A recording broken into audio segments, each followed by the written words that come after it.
This episode of A Ringside Seat with Tassie, very, very special guest. He's the head of Queensberry Boxing, Lee Eaton. Thanks for joining us, mate. No worries, mate. Good to see you. I hope you're good. I'm good. I'm good, mate. Just down under, doing my thing, mate. And mate, you're a busy man lately. I mean, you've always got something on. You're always signing new talent. You're always organising big fights.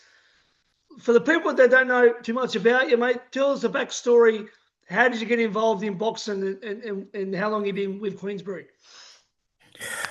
A bit of a mad one, really. So basically, in 2012, I think it was, a friend of mine died, and the last conversation we had was about going to a boxing event to support our good friend John Wayne Hibbert, who was Commonwealth champion, WBC international champion. That he boxed for Frank, boxed for Eddie, and stuff. So basically, I done a show in memory of him, like a charity show. Yep. And we sold it out, sold 1,000 tickets, raised 10 grand for charity, and it was a good night. So I thought, Joe, what? I enjoyed that. I can do that myself, and maybe nick a few quid. Do you know what I mean? So I've done a few more shows. Ended up doing probably about 40, 50 white collar shows, unlicensed shows. They all went. It was a good platform. It was very strong. All the best fighters from the area and stuff like that. There were some good nights. And then I'm obviously my in entering into professional boxing was obviously through John Wayne Hibbert. And obviously already knew Eddie, Frank, and I was around the shows and stuff like that all the time. So, but then obviously I met John Wayne Hibbert versus Tommy Martin. I met MTK Global, which was MGM at the time. And I got chatting to them, and they started a London branch. So I joined them. Got myself into the boxing, the pro side. Started up doing a few shows, and then it sort of went a bit mental, and we obviously MTK jumped a few levels up, started signing all the best talent in the thing, come to become a biggest management company in boxing and stuff like that. Promoting the shows, we done the Golden Contract on Sky Sports and stuff like that. So it was a massive learning curve going from, like, obviously white collar into the pro game, and it was like an apprenticeship. Yeah. Obviously MTK stopped in 2022, and I started up Let's Go Management, which was my own management company. Kept most of the fighters I was working with anyway. Started signing some of the new kids on the block and stuff like that, and it just propelled, and just kept going. And then obviously I was speaking to Queensberry, and I joined them as a matchmaker. No, I think it was like November 23. Yep. So I was just doing the matchmaking, and still running Let's Go Management. And then officially January I started as the head of boxing for Queensberry. So it's been a bit of a whirlwind journey. Gone from the bottom, obviously white collar charity boxing, up until obviously Queensberry now, which I believe is probably the biggest promotional company in world boxing. So to be fair, I'm blessed to be in the position I am. I've grafted to get there, and now I'm grafting away to stay there. Well, that's why I wanted John, mate, because I mean, yeah, we talk about the fighters and the well-known promoters, mate, but I love your story. I mean, you started from where you started from. You just explained it, and like you're the backbone of Queensberry, mate. I see it all the fight nights. I see it at the WC convention up there representing your fighters, trying to get the best deals for your fighters, the best rankings. Some of the maneuvers you've made. I mean, look at what you've done with. Tell me about like Liam Cameron. How good was it to feel to get a guy who looked like he was a bit of a journeyman, but to get, as you said, he brought his own house from the money. The two fights have been Whitaker, like something like that. It must have been a great moment for you. Yeah, listen, the Liam Cameron story is probably my favourite in boxing. So it was a funny story. I was walking along Wembley Way. It was a Sonny Edwards fight night Yeah. at Wembley Arena on Matchroom. I was talking to Grant Smith, and Grant went to me, "Look, I've got Liam Cameron back." I said, "All right, when will you manage him?" I said, "I'm not sure what I can do for him, but Grant, let's do it together. Like, let's have a crack at it." Mm. We signed him. He had his comeback fight, and he was terrible. He'll admit it. He was terrible. I thought, "Fucking hell, what have I done here?" Do you know what I mean? But then, then we got another couple of fights, and got him on Matchroom. He sold 300 tickets in a week or something like that. He knocked the geezer out in the first round. I thought, listen, he's doing all right. Then we got the call for the Lyndon Arthur fight. Mm. I just went, yeah, look, this is a fight to take. He was like, yeah, 100%, let's do it. Had a split decision loss. Some people thought he won, some Mm. people thought he'd like to, but he'd only been back boxing 9 months Yeah. in the ring, so it was an unbelievable win. And then after that, we got the call for the Ben Whitaker fight. Obviously, that what happened. Yep. Obviously, bet I was thinking, shit, what am I doing here? Putting him with Ben Whitaker because he was so feared. He Yeah. was like unbelievable, like his performances, and we just said, look, let's roll the dice. Like it's Saudi Arabia, what a story. Let's just go and enjoy it. And Liam's Yep. like, no, I'm gonna win this fight. I was like, listen, we've got every faith in you. Let's do it. Mm. He went out there, put on a performance. What happened, and then obviously when that happened, that was my brain clicked. Was like, listen, we've got to jump on this. Yeah. We've got to jump on this straight away and make something of this because all that obviously what was happening with the obviously people going, oh, listen, the quit, he threw himself over and all that. I thought now it's time for Liam to make a name of himself. So Yeah. I spoke with obviously Queensberry. I was working for Queensberry at the time, so I spoke to George and stuff like that, and then we agreed we're going to do something with Liam. I spoke to Paddy from Catchweight PR. Yep. We jumped straight on the PR. We jumped straight on the like people creating the memes and stuff like that. And we made a massive deal of it. And everybody was jumping on the bandwagon and it made the fight massive Yeah. for the rematch. And then listen, Ben was always going to take the rematch. People were going, no, he don't want it. No. Listen, Ben's a fighter and a fantastic one at that. Yeah. So it was always going to take the fight, and Mm. um, I believe the fight was going to happen. Obviously, and then we had the fight. We got the fight agreed. Then they messed up the contract, so we took advantage of that and we Yes. done Of what we course. had to do and we made the fight even bigger. And the whole time, listen, it was always going to be a 10 rounder. We Yeah. agreed it was a 10 rounder, Yeah. but they're the ones that messed up. So, Yep. and listen, I'd spoken to Ben's team at the time and said, look, we're doing our thing. It's a, like we all knew what we was doing. Um, and George Warren done a fantastic job for Liam, and we got him more money, and the fight went down. To be honest, the way the fight went down wasn't obviously what I expected, but with Liam, I think Liam didn't expect Ben to improve as much as he did under Yeah. Andy Lee. I think he was just taking it in his stride, not. And the whole day I was saying to him, "Look, switch on, switch on. Yeah. You're too relaxed. Switch on."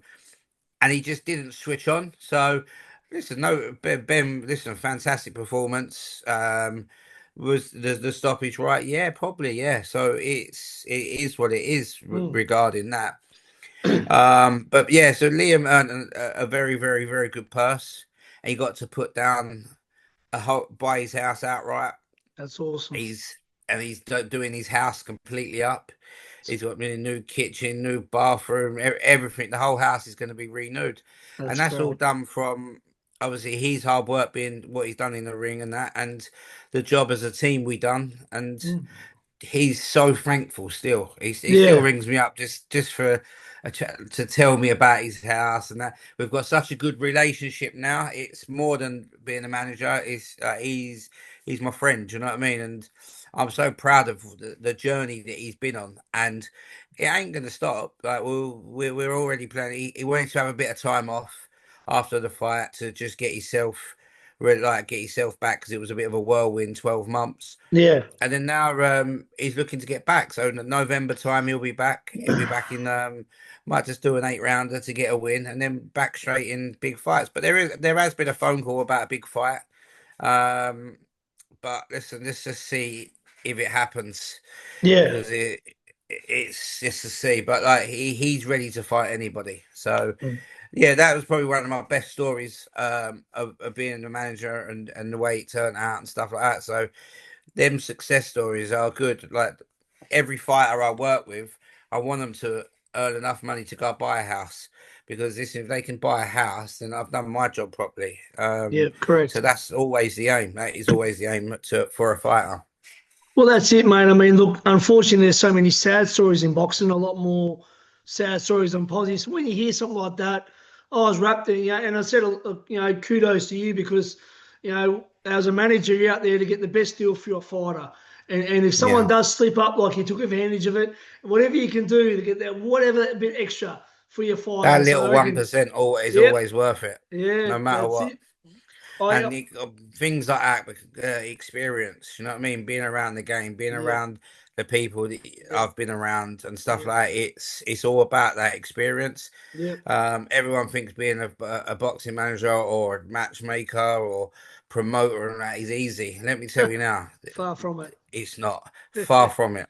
Yeah, And everyone goes, "Oh yeah, I want to get into boxing. I want to get into boxing." And you just think sometimes you just look at it, you think, do you know what I mean? But it's yeah. boxing's the only game though that the amount of people you look at, you think, how the fuck are you involved in boxing? But people could say that about me, but I've learned from the bottom Yeah, and yeah, I've done my apprenticeship. I've worked hard. So listen, I believe what I do the best of my ability. I'm blessed to work for a big company like Queensberry. It's yeah, doing the big events, looking at sitting around at Wembley, even at Ipswich Stadium the other day for Fabio Wardley. yeah, Up the Wardley, beat your yeah. man. He beat Justice when Um, he, yeah, that's right, he yeah, did. yeah, but even like looking around, just going, wow, do you know what I mean? That's what I want to be involved in. I want to be involved in Mm. these big events.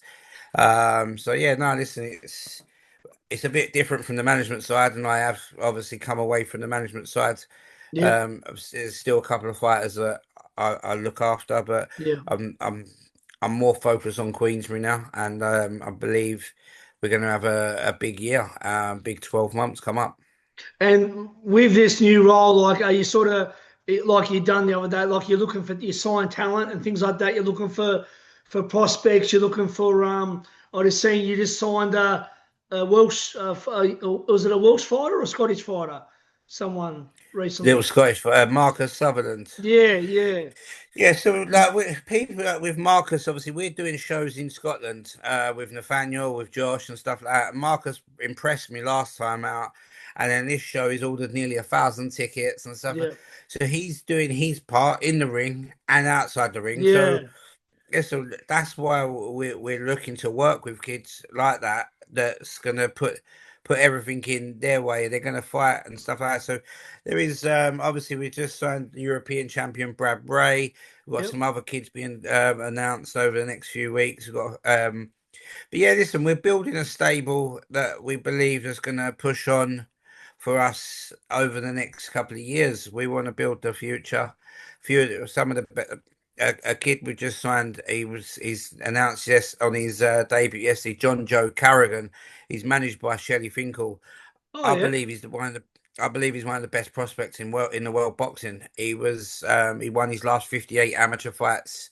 Won European golds, the youth worlds and stuff like that. Turned over at 18. Um, so yeah, it's exciting to sign these kids from debut and then and see what we can do with them. Obviously we've still got all the top fighters that we work with day in, day out.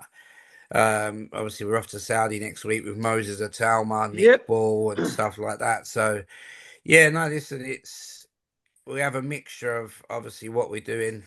Um, Signing fighters is a small part of the job. Obviously, it's keeping the shows going, matching the fights with obviously our matchmaking team, and putting together the cards and stuff like that, making sure that they're strong cards, and business wise they're selling their tickets and stuff like that. So it's a bit of a mixture of what the job is, but yeah, it's what I want to do. It's what gets my juices flowing. That's right, mate. And not many people really understand what goes into building a fighter from the start to the fin. Like when you're talking about taking a kid from turning pro, start off with the Yeah, four rounders, getting a yeah, regional title, to getting them up to, to a world title shot. I mean, it's definitely a process. We've got a mutual friend who I respect and admire, Mike Altamura, one of the best yeah. guys in the business, one of the most knowledgeable guys. Right, And yeah, great eye for talent, Mike, and great at building fighters. yeah, Obviously worked with Mike for many years, and yep, is a great friend of mine. yep. But yeah, listen, it's not an easy task. It's People not. just think, oh yeah, we're just getting fights, but listen, it's all about building a fighter and building them right. Mm. And I believe Queensberry are the best at building a fighter from scratch. Yeah, yeah, It's we've it's, proven it's it. shown in the past, Mm. and it's going to carry on showing. I've got so much respect for Frank. I admired him from afar for many years, and it wasn't until I started coming to these Saudi cards, which I've been to a fair few now. But like to meet him, to have the opportunity to interview him. I mean, he's been around forever, and so many come and go in this business, as you know. And I looked for a while, look there for a while where it looked like where Matchroom had all the momentum, and Queensbury just were there and they're still there, and they're doing great. I Chipping mean, it's away, chipping yeah. away. Look, I give him a lot of respect, mate, because Listen, you know, Frank's the man. Frank is yeah, the man, he is, and you know what? He's such a good person. he is, To me, he's been great. To the whole team have been great for me. But yeah, listen, I've got a massive respect for Frank, and yeah. he's been counted out so many times, and now he's sitting there just with his smug grin. So it's good. That's a good way to explain it, mate. And let's talk about this Saudi card. Moses Tomato, so like he's got prospect of the year with the Ring magazine. He's so much hype around him. It's well deserved, but obviously comes with that. There's pressure for any young man that with Yeah, we carrying the country on the back of his shoulders. He's got a decent fighter in Dylan White. Seasoned yeah. fighter, and This Moses Atalma, literally, when I say, like, I've seen many good fighters over in the last 10 years. This kid, I mean, is special. mm, And he, like, watching him spar, just watching him in the gym, watching him fight, the kid's got it all. yep, Literally got it all. But listen, it's a tough fight. Listen, Dillian White, listen, he's been about for so long. He's had so many good wins. He's been at the top of the divisions and stuff like that. So for a 21 year old, or I don't even think he's 21, he's 20 years old. For a mm, 20-year-old kid to go in with Dillian White, it shows almighty bollocks from Moses. And listen, everyone knows or everyone believes that he's going to come through it, but mm, it's a very hard night's work. But if he is what everyone thinks he is, he will come through it. mm. 100%. And mate, why is it in the last? Oh, it's been a fair while now. Well, the UK have dominated the heavyweight division. I mean, we God bless Tyson Fury because Klitschko ruled it for so long. But before that was Yeah, always your African American heavyweights, as you know. From yeah, the oh yeah, actually, give or take, Lennox was there too. Lennox was there, but before yeah, yeah. Lennox, Tyson, Holyfield, Bo, Foreman, everyone. But in recent years, from Tyson to AJ to even the Dylan Whites, the Zoras, the Tom The Moses could Bois. take it over. Yeah, Dubois. I mean, so many good UK heavyweights. It's Yeah. unbelievable. Yeah, no, listen, I think we're in a good like we've been in a good place for a few years. And obviously, listen, even good heavyweights, listen, Joseph Parker, Ajit Yep. Caballero and stuff like Yep. that. I think obviously the way we are with the heavyweights at the minute with Queensberry is phenomenal. Um, it's some of I see one of my favourite fighters that I think's one of the best heavyweights is Ajit Cabiel. I think he's unbelievable. He Yeah, doesn't he he's is. not he doesn't do anything spectacular, but No. he's just does everything right. Yeah, Um, I agree. and listen, I think he's going to be a hard man to beat. Obviously Joseph Parker's been around for many Yep, years. yep. So yeah, like the heavyweight the scene at the minute is unbelievable. But I believe this and the future will be Moses Atalma. I'll tell you, a heavyweight I feel a bit sorry for because he was on such a trajectory. Joel Joyce. I feel a little bit sorry Yeah, for him. listen, He had them good Joe's been a wins fantastic and fighter. ah, He's been a fantastic fighter for many years, but listen, it's just he always gives it his all and stuff. But listen, he's I don't think there's a way of coming back for Joe now. I think he beat Dubois, he beat Parker, but then mate, listen, running two to of the best wins for him, yeah, and look at where they are now. that's what I mean. It's a Yeah, mad game boxing. It's it a very sure very is. mad game. Yeah. But it's since the Zhang, it was Mm, just it's just sort of gone down for him, hasn't it? So it sure has. What did yeah. you what was your thoughts on Dubois Usyk? Did it go the way you thought? Was you totally surprised? I mean, No, to be fair, I thought it would. I didn't think Usyk would be as good. I thought he looked like he'd slowed down a bit in the Fury fights, but it's just he's phenomenal. he keeps breaking the UK hearts, doesn't he, that man? He is literally what. Listen, I can't even. The words don't even describe. He's unbelievable. Just his footwork, his time, just everything about him. But yeah, he destroyed Daniel. But listen, it's disappointing for us as a team. But do you know what? Listen, to watch Usyk up close and for what they done with the crowd, 90,000 people and stuff like that, it was phenomenal. Usyk's team are unbelievable. Lovely Yeah, people. they We're are. still They looking are. forward to doing Yeah. some work with them and stuff like that. So yeah, it's exciting times. But yeah, Usyk's he's unreal. I think Frank's still smiling over Dubois knocking out AJ though, to be honest with us. I think I think that'll Frank's favourite guy. I think getting that win over Eddie, especially AJ. I mean that'll never go away. That's done. But let's talk about. We mentioned Australia, UK. Let's talk about Nick Ball versus the Aussie Sammy Goodman, mate.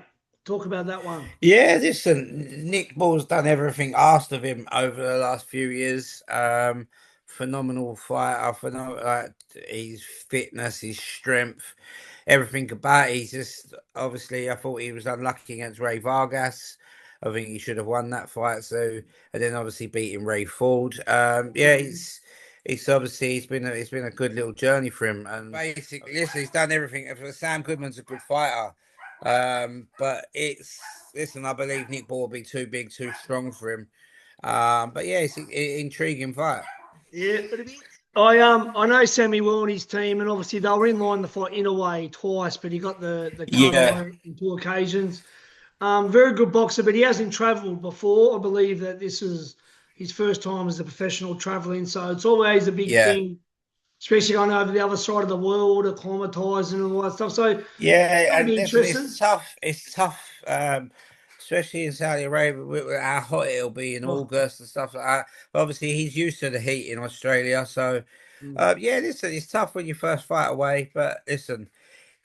He's probably done it as an amateur, he so did, yeah. it's not going to be something too new for him. But yeah, I think it's a fantastic fight.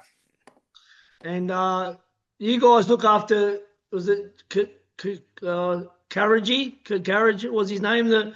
Is it the Welshman? He's got the super featherweight title. Carnage. What's his name? So, Carnage. Uh, um. Oh, he's the one that knocked over Eddie's boy. Is he a super featherweight?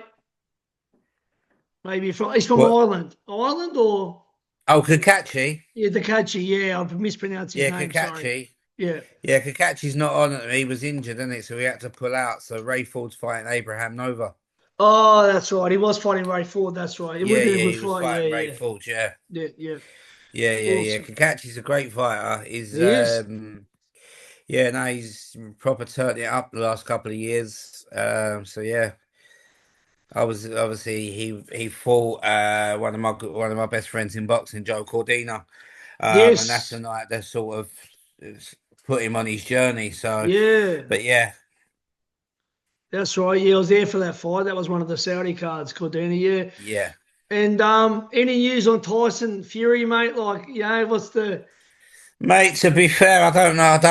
I don't really have them conversations. I know Frank speaks to him regularly and stuff like that. Him and Frank have got a good relationship. But to be fair, I don't think there's anything that he'll come out of retirement. Listen, he's openly said about a Usyk thing, and I know Usyk would love to fight him again because Usyk's not he's tapped in the head, and he so he just like he wants the big fights, um the big money fights, the history fights and stuff. So yeah, no, listen. If he comes out of retirement, listen, he'll do what he does. You know what I mean? It's Tyson Fury. He's been unbelievable for British boxing, for world boxing. So, but yeah, I'm lucky enough to have been around him a lot over the years. Yeah. Great people, and yeah, so Um, will you be? I'm over there for the November Benavides card. Will you be there for that one, mate? yeah, yeah, I'll be over there. Yeah, we got Sam Noakes fighting Abdullah Mason for the Oh WBO world yeah, title. Noakes is. Oh, he Noakes is good. Yeah, listen, I think He's Sam Abdul. Noakes is definitely being overlooked, He but sparred listen, Shakur we Stevenson, I believe. Yeah, he's all right. yeah, yeah, he sparred Shakur a little while ago, but yeah, no, Sam's a great fighter, but Abdullah Mason's unbelievable. Listen, I've been watching Abdullah Mason from his Yeah, debut, yeah. so I'm a big fan. But listen, I'm on this. I've got the Sam Noakes hat on, and I'm ready for Sam Noakes to become world champion. Where's he from? What city? Noakes. Noakes, Maidstone in Kent, near Oh, okay. London. Yeah, yeah, yeah. Yeah, so Okay. Has he got a good following? yeah, he's got a good following. He's just he's a good person. You know, like one of the best people in boxing. Just a proper nice kid, just loves to fight, just wants to fight, wants the big fights. So yeah, listen, he's done everything right as a pro. So now, yeah, he's down to it for the world title. Is there any UK fighters that have got anywhere near what Ricky Hatton was crowd wise? Is anyone who's the modern? Yeah, listen, there's some growing support. Obviously, this Callum Simpson over here Yep, does a good has got a good following. yep, You've got even Lewis Crocker over in Belfast does a few thousand tickets. yep, Ryan Garner's support's growing. He's selling out for, like smaller arenas over here. He's yep, looking to go to a football stadium.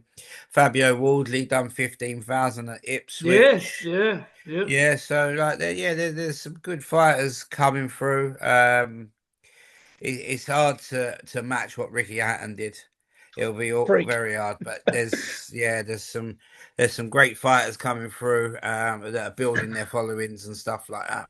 I had the pleasure to look after him one night. He was in Melbourne. I think he had Rabashenko a boxer down, and they called me up. They said Ricky's doing our heading. Can you take him out for the night? So I took him out to a Yeah, few bars, and oh mate, yeah, I got stuck with the hitman. Say no more. yeah, Say yeah. no more. I've had a good night out with Ricky, and Yeah, no problem. Yeah, you're saying yeah. I think a few people have got a good Ricky Hatton story. Yeah, yeah. No, listen, Ricky, listen, he was great for British boxing, and well, unbelievable. He's a great guy, Rick. yeah. Two of my Unbelievable favourites. fighter. Two of my favourites, obviously Ricky and Nazim Hamid, who I got to meet in Yeah. Saudi at Fury Usyk 2, I think it was. Yeah, great fella. And you're looking after his son, Adam? Yeah, yeah, we've got his son, Adam, who's progressing nicely. He's like 6-0 now, I think. So yeah, Adam's doing well. Prince Nazim's a favourite for everyone's favourite, I think, in the Yeah. UK. Everyone grew up watching Prince. Unbelievable fighter. And you said Moses, obviously, is the future heavyweight division. Any other UK fighters that us in Australia should be keeping an eye out for that you recommend? Do you know what? There's loads, and I don't want to say any because I end up forgetting someone, and everyone will be going, "Look, you Yeah, forgot me." Do you know what I mean? But yeah, listen, British boxing's in a great place at the minute. yeah. Some unbelievable fighters.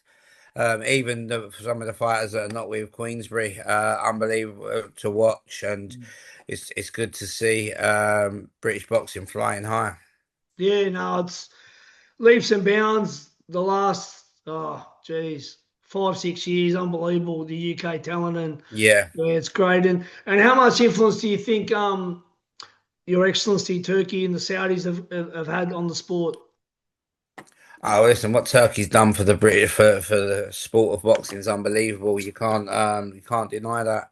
Some of the fight cards he's put on, some of the stuff that he's doing in boxing, is great. So listen, it's exciting. Everyone's pleased to be involved. I know Queensberry have got a great relationship with His Excellency. So yeah, no, it's exciting times. Nah, awesome, mate. Well, listen, mate. From a friend to a friend, I've got a lot of respect for what you've done in the game and where you're out in the game, and everything, the way you go about your business, mate. And that's why I wanted to get you on here today to some of the people behind the scenes that really are the backbone of any promotion company, mate. So I really Yeah. appreciate your time, Lee. No worries, And mate. Good to speak to you. And listen, I'll catch up with you in November. I'll see you in November, and then probably again, maybe if you're at the WC convention again in December as I'll well. be there. So. I'm going to WBO in Colombia. Yeah, yeah, yeah, yeah, yeah. Yeah, and then I'll be at Bangkok for WBC. And before we go, because you know I don't mind making a bit of a joke of myself, what's one of the most funniest things you've ever seen I know exactly what you're going to talk in about. in You boxing? falling off that stage, one of the best clips ever. What a clip. That went Listen, viral. unbelievable. Ring magazine. I was trying to get a good picture. Down I go. Up I get like the Undertaker, and it went Yeah, no, viral. listen, it was brilliant. When I see it, I was just, I shared it. Everyone loved it. So yeah, fair play, mate. Now, God bless you, mate. Thanks for your time, Lee. Take care, my brother. Yeah, see you soon. Yeah, See you, brother. Bye, bye. mate.